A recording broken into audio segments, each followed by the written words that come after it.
As you can see, it is time for another Starbase summary. We'll be closing out December 2025 and marching right on into 2026. Over here at Pad 2's Chopsticks, I'm back. Big thanks to Marty for filling in for me when I was not feeling too great. Last time, did not think that I could talk for 13 minutes without coughing in all of your ears, and I figured that would not make a great video. But you can see that those shorty chopsticks on Pad 2 and Pad 2 itself are looking pretty good over there. You can see some prep work here happening. The lift down on the bottom and the worker up on top tied off to the safety rail, like a safety cable there. Here we can see the SQD, the Ship Quick Disconnect Chilldown vent being installed. That little Poseidon's Trident pitchfork looking thing sticking off the side. It's literally like, yeah, it's a girder. We just put this on it. Oh, wow, that's quite the U-bolt they've got going on there. Neat. But they moved that up there to be able to vent out some of those lines up there so they can clear out the lines after they're done piping in or out of the ship or whatever. Got some more close-up views here. We see the welding shielding tarps down there on the bottom. It's just, I can't get over how clean all of this looks. I think partially it just hasn't been hit by a launch yet, but it just looks like it's in better shape than Pad 1 ever was. See, it's a bit of a day out there. The wind blowing, sort of gray, that brown water in the back sort of bay area as well. But over on the production side, here is the extension to the arm being sort of finely prepped. And some birds over on the left-hand side. But I believe, if I'm not mistaken, as we follow the track, the progress of this part, this thing needs to roll out to Pad 2 and get installed to complete that QD arm. A little bit of a sunset angle from Caesar here. But I really do believe what we're looking at here is the final preparations to get this thing out of Dodge. There you go. Ship QD extension rolled to Pad 2. You see it exiting right in front of the mural there. Out of that, I think it's Remedios that it would be coming out of. The sweet underglow on the SPMTs. A little tough out there with those light trucks whenever they are not lighting up what you want to look at, but they're lighting up all the haze around what you want to look at. But that would roll right there past our highway camera site, out from the production site to the launch site. And then I assume in the video, what is it, 6, 7? Do we see this thing get installed in the video? Let's find out later in the video if we actually, well, that's right. We're doing this in operations instead of just like raw order. Here is the crane being hooked up to that part we saw rolled out the previous night. And then the QD extension gets lifted up by said crane. Excellent time lapse here. You always want to like zoom in or move the camera around, but look at that. That huge 100-meter lift going up. The access platform's tested. Oh, we've got people on it now. And you can see the little access platform swinging. Oh, so why didn't they do that on the ground? That's an interesting test to go up there and do. Look, they go down the steps on the huge arm. And now, do you see the load there? How the slack, the crane and the arms going down, the slings going down to actually load the thing or slack. So that thing is installed on the That thing is installed on the actual arm now, which should complete the major structural elements of the Pad 2 Ship Quick Disconnect. In fact, I think since we've got the chopsticks on there and we've got the Ship Quick Disconnect on there, you could now witness the power of this fully armed, not quite yet operational, launch-to-pad/battle station. Name the movie reference. Appreciate y'all as always for putting up with me. It's maybe fully armed, it's not fully operational yet, and the firepower will come when they get a booster out there and do a static fire on it. So, some perimeter wall work, it said. Quite a lot of water stuck in there. When I was down there a few weeks back, I saw them with these big pump trucks trying to pump that water out because it just kept coming into the areas where they were trying to work. And I know that's always a challenge out there between the water table and the rain that comes through. Over on the old rusty, dusty chopsticks, you can see they've got those rusty ends capped off, but still not ground down and painted. We're going to get a little stop-motion animation here as the Pad 1 demolition continues to continue. Gosh, I talked about that weeks ago, and they're just continuing to scrape that stuff up off the ground. We got the big excavator bucket there, and then the jackhammer set up. Those American flags, they haven't really claimed the old launch pad. They're like on the machinery themselves. I noticed that on Starbase Live. And I think previously I thought that that flag was in the ground somewhere, but it's clearly attached to that machinery.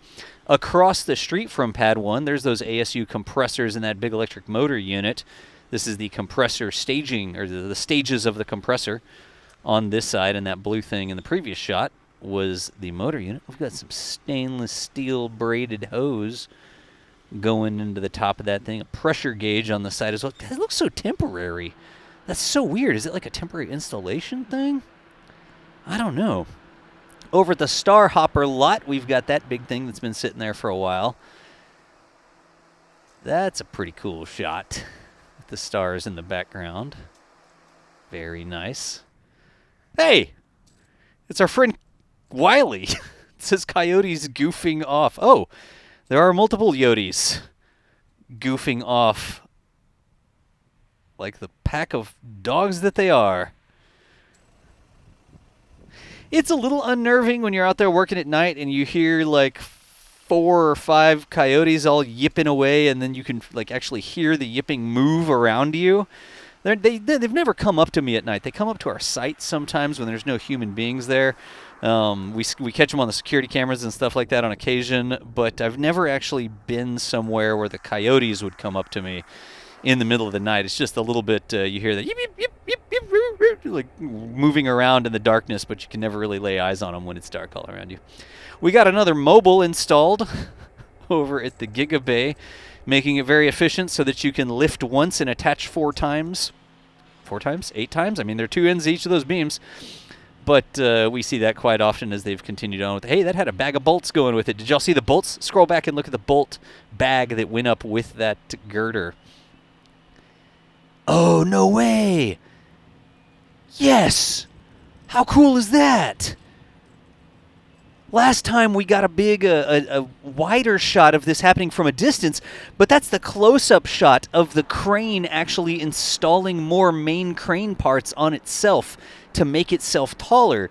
You do the original assembly with other cranes, and then once you get this thing going, it's literally designed to grow. And it's got that sort of little auxiliary beam lift thing that they use to lift up more segments, and then they roll in on those rails, and they attach it, and they can make that whole thing make itself taller. I just think that's the coolest thing. I don't even know if I care what they're doing in the bucket here right now with the bolts and stuff, because I want to go back and watch that crane thing like 15 times. It's just so cool how they've designed that to work. We've seen this ship here get a serious case of scafungus over the last few days. Look at them passing those things up. Are they working on some specific issue? Is this some finishing step? We've seen scaffolding around ships quite a bit, but we thought this thing was maybe getting ready to roll out. And here, do they have a lot of TPS work that they need to do? This is on the roadward side, right? This is facing out the door, so you can see it right there. But I wonder what amount of work do they need to perform on this TPS that they can't perform with a regular lift, right? Usually you don't install the scaffolding unless you're going to need access to basically everywhere, and maybe you want to be doing it more than one spot at a time. I don't know. That's actually really curious that they've installed that amount of scaffolding around those things. There with South Padre Island in the background, those hotels and condos you see way back there. In the foreground, we've got some wrapped, composite overwrapped pressure vessels. I was going to say wrapped twice there, I guess. Whatever, wrapped and overwrapped. Those are the carbon fiber COPVs that have been notoriously problematic, and it looks like they've installed some new padding on them to protect them. There's a Deluge tank leaving as well. I imagine we're going to see that roll into a different place. We're going to jump back a little bit and get some nighttime shots into the Star Factory. Ship 40's Nosecone. Got some flaps and got some tiles. We see the scaffolding around a lot. When you get over to the Mega Bay, it's interesting that they reinstalled. They put all that scaffolding there again. Got Ship 45's Nosecone. I think that's going to be the shiny one. Yeah, there you go. The shiny one in the background. Just look how, just in the background, there's even more Nosecones in the back. It's just like Nosecones on top of Nosecones. Ship 41's got a Nosecone as well. You know, I will admit, there's Ship 42's Nosecone. The purpose of this video is not for me to tell you, like, the 3 bolts that they've tightened on Ship 42's Nosecone. I can't keep track of that. Come on. There are other things, like Starbase Update is where they give you that sort of detail. Whenever I get the shots of the Nosecones here, I'm like, yep, those are Nosecones moving right along. It's all good. It's just different types of videos, but I'm not trying to talk about every single bolt that's been turned. Looking back over at the apartments, been working on this for a good while. There's a temporary construction elevator installed on the side there. That's that little tower-looking thing with that little bucket next to it. We've got some decorative cap top structure. I don't know what you'd technically call that on the top. Is that going to be like an observation area up there? Or is it just a decorative top element? I don't know. There's a ship static fire leg stand. Actually, stand leg is the proper order to put that in. Delivered. Looks like it was fabricated off-site and then sat here on the side of the road. Caesar hopped over and got a couple shots of it as it was waiting to be stowed wherever it was supposed to go. It's so... You got to hand them to it that it looks futuristic, right? So many of the things that they put together, like Pad 2, it looks futuristic. It's got like the angles and the sharp corners and stuff like that. And then that's the same sort of thing. I'm sure it's structurally great, but it looks like the future as well. What did Elon say? Like the future should look like the future? Was that Elon or was that somebody else? This wacky truss structure they've been putting over here, I've seen a lot of guesses as to what in the heck that thing is. Is it going to carry lines or something up the sides just for easier access? It's very odd that they're installing this. You can see there's the ship QD down at the bottom. Perfect time to punch in. And this thing is sort of even into the side of that. So this is going to be standing next to the ship. What does it have to do with? I wonder what they're going to be using that truss structure for. Well, one way to find out is we'll keep watching what's going on. There is a skirt section rolling around, it looks like. Another one of them nighttime rolls. It's a ship skirt. It seems to be going out to Massey's. This is back December 30th again, following the journey of this thing. But if I'm not mistaken, yeah. So look at this. It's the top of the booster with the hot staging truss structure there. And now they've put a false back of a ship on top of it.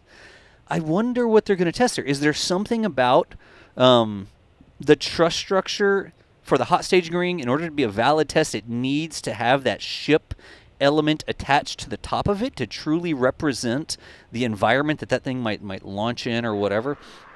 That would be my guess. I would guess that they need that ship there because it materially changes the performance of that structure. And if they're testing for the structure of that, they need to make sure that they're doing a partially integrated test instead of just a unit test where that piece is over there by itself. In any event, folks, it's a Starbase summary. That's me up at the top, John. Marty, thanks again for filling in for me, and also still going to be over there in the Dutch commentary. Team out in the field, Caesar and Colleen, and everybody else that was shooting out there, much appreciated. I think we had Jerry and a few of those as well. As always, thank you for hanging out with us. It's 2026. We will see you nerds later.